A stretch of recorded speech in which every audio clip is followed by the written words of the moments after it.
हम आपको बांग्लादेश की एक ऐसी हकीकत दिखाने वाले हैं जो दिल के कमज़ोर लोगों के लिए नहीं है, क्योंकि आगे जो मंजर आप सुनने वाले हैं वो आपके तसव्वुर से कहीं ज़्यादा खौफनाक है।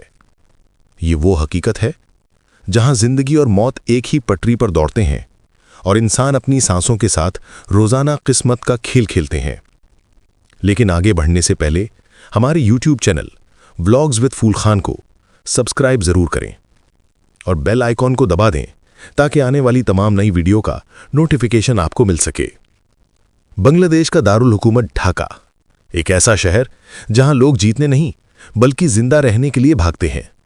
हर सुबह रेलवे स्टेशन के करीब पहुंचकर ऐसा महसूस होता है जैसे इंसानों का एक बेकाबू समुंदर हर सम से पटरियों की तरफ बह रहा हो।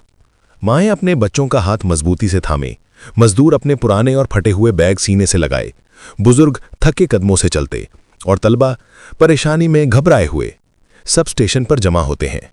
सबकी उम्मीद एक ही है कि आज शायद उन्हें ट्रेन के अंदर जगह मिल जाए। लेकिन जैसे ही ट्रेन स्टेशन पर धाड़ती हुई दाखिल होती है, इंसानियत का एक अजीब मंजर सामने आ जाता है। दरवाजे खुलते हैं, लोग एक दूसरे को धक्के देते हैं, चीखते हैं, गिलते संभलते हैं, लेकिन लम्हों में तमाम नशिस्तें भर जाती हैं। सैकड़ों लोग पहली कोशिश में अंदर जाने में नाकाम रहते हैं और उनके चेहरों पर मायूसी और खौफ की वो लकीर वाज़ेह नजर आती है जो गुर्बत के मारे एक शख्स के पास आखिरी हद होती है। फिर शुरू होता है वो मंजर जिसे देखकर हर बैनुल अक़वामी सय्याह, हर गैर मुल्की रिपोर्टर और हर आदमी अपनी आंखों पर यकीन नहीं कर पाता। लोग ट्रेन की छत पर चढ़ना शुरू करते हैं, ना आराम से, ना सुकून से, बल्कि ऐसे जैसे जिंदगी का आखिरी मौका हाथ से निकल रहा हो। कोई दरवाजे के डंडे को पकड़ता है, कोई खिड़की के किनारे से लटकता है, किसी के पांव किसी के कंधे पर पड़ते हैं, कोई चढ़ते हुए फिसल जाता है और बाज तो नीचे गिरते ही हमेशा के लिए खामोश हो जाते हैं। लेकिन सबसे ज्यादा खौफनाक बात यह है कि कोई रुकने की हिम्मत नहीं करता, क्योंकि इस बेरहम हकीकत में रुक जाना भूख की मौत है। ट्रेन चलती है, रफ्तार बढ़ती है और वो लोग जो छत पर बैठे होते हैं वो अपनी जान को एक धागे पर लटकते महसूस करते हैं। हवा इतनी तेज टकराती है कि इंसान का जिस्म हिलने लगता है। कभी कभी तो ऐसा लगता है जैसे हवा किसी भी लम्हे किसी को उठाकर नीचे पटक देगी। बारिश होती है तो ट्रेन की छत आइस की तरह फिसलन बन जाती है। धूप हो तो टिन की छत दहकते हुए लोहे की तरह गर्म हो जाती है। और फिर आता है मौत का सबसे करीब तरीन साया, बिजली के खंभे और लटकते हुए हाई वोल्टेज तार। बांग्लादेश के कई इलाकों में तार और ट्रेन एक दूसरे के इतने करीब होते हैं कि मुसाफिर सर झुकाकर बचते हैं। लेकिन एक मामूली सी गलती, एक गलत अंदाजा और इंसान लम्हे में जलकर कोयला बन जाता है। हर साल सैकड़ों लोग अपने जिस्म के साथ नहीं बल्कि अपनी रूह समेत इन्हीं तारों में फंसकर अपनी जिंदगी खो देते हैं।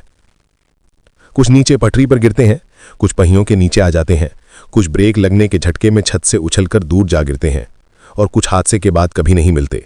सिर्फ उनका जिक्र अगले दिन की खबरों में चंद सत्रों की सूरत बाकी रह जाता है। लेकिन फिर भी अगले दिन उन्हीं पटरियों पर नए लोग, नए चेहरे, नई मजबूरियां और वही खतरा नजर आता है, क्योंकि यहां लोग छत पर बैठकर सफर नहीं करते, वो जिंदगी को खींचने की कोशिश करते हैं। गुर्बत और मजबूरी उन्हें इस हद तक ले आती है कि मौत के साथ सफर करना भी एक मामूली बात बन जाती है। कोई मजदूर रोजगार के खौफ से ये खतरा मोल लेता है, कोई तालिब इल्म अपनी तालीम बचाने की खातिर, कोई बाप अपने घर का चूल्हा जलाने के लिए, कोई माँ अपने बच्चों की भूख से लड़ने के लिए। दुनिया इस मंजर को एक अजीब नज़ारे के तौर पर देखती है। सोशल मीडिया पर तस्वीरें वायरल होती हैं, लोग हैरान होते हैं, कुछ अफसोस करते हैं, लेकिन इन लोगों की जिंदगी में कुछ नहीं बदलता। उनके लिए ये मामूल है, उनके लिए ये एक सफर नहीं बल्कि जिंदगी बचाने की आखिरी कोशिश है। ये इनकी बेबसी है जो चीख चीख कर दुनिया को बताती है कि तरक्की और सहूलियत के बड़े बड़े दावों के पीछे करोड़ों लोग आज भी रोजाना मौत के साथ सफर करते हैं।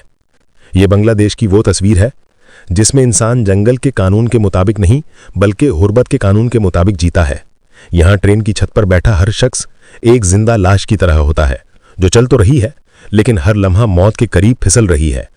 ये हकीकत है, वो हकीकत जो सामने देखकर भी दिल नहीं मानता, लेकिन फिर भी हजारों लोग हर रोज इसका हिस्सा बनने पर मजबूर हैं।